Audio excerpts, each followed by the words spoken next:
इस समय की बड़ी खबर नई दिल्ली से आ रही है। केंद्रीय मंत्री नितिन गडकरी ने कोविड-19 वैक्सीन के मुद्दे पर अपनी स्थिति स्पष्ट करते हुए बुधवार को कहा कि उन्हें खुशी है कि मोदी सरकार इसके उत्पादन में तेजी लाने के लिए हर संभव प्रयास कर रहे हैं।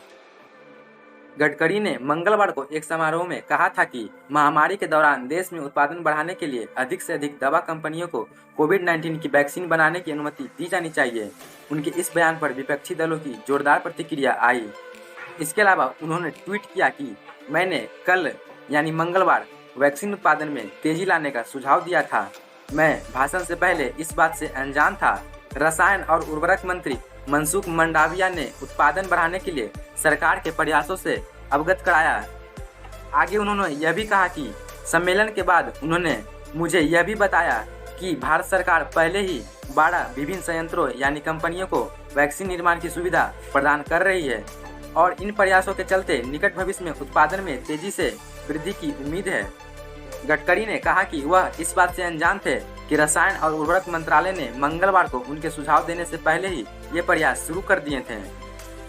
इसके अलावा उन्होंने यह भी कहा, मैं खुश हूँ और सही दिशा में हस्तक्षेप के लिए उन्हें और उनकी टीम को बधाई देता हूँ। मैं इसका उल्लेख करना जरूरी समझता हूँ। गडकरी ने मंगलवार को सुझाव भी दिया कि कोरोना रोधी वैक्सीन का उत्पादन बढ़ाने के लिए कुछ और दवा कंपनियों को इसके उत्पादन की मंजूरी दी जानी चाहिए। इसके अलावा आपको बता दूं, विश्वविद्यालयों के कुलपतियों को वीडियो कॉन्फ्रेंसिंग के जरिए संबोधित करते हुए गडकरी ने कहा कि वह प्रधानमंत्री नरेंद्र मोदी से इस बारे में आग्रह करेंगे कि देश में जीवन रक्षक दवाओं का उत्पादन बढ़ाने के लिए और दवा कंपनियों को मंजूरी देने के लिए कानून बनाया जाना चाहिए। इसमें दवा के पेटेंट धारक को अन्य दवा कंपनियों द्वारा 10% रॉयल्टी देने की व्यवस्था की जानी चाहिए। वहीं आपको बता दूं, दिल्ली के मुख्यमंत्री अरविंद केजरीवाल ने भी हाल ही में प्रधानमंत्री नरेंद्र मोदी को इस संबंध में पत्र लिखकर कहा कि केंद्र को टीका बनाने वाली दोनों कंपनियों का फार्मूला अन्य सक्षम दवा विनिर्माता कंपनियों को देना चाहिए ताकि टीके का उत्पादन बढ़ाया जा सके। जैसा कि आप जान रहे हैं, अभी देश में कोरोना रोधी टीके का उत्पादन 2 कंपनियां कर रही हैं।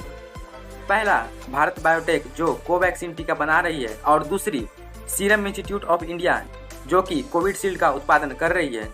साथ ही केजरीवाल ने कहा कि इन दोनों कंपनियों को दूसरी कंपनियों द्वारा टीका उत्पादन से होने वाले मुनाफे में से रॉयल्टी दी जा सकती है।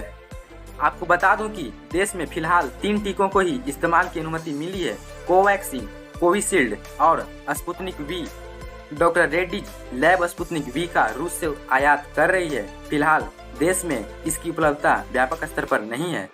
आपका इस खबर के बारे में क्या राय है, कमेंट जरूर करें।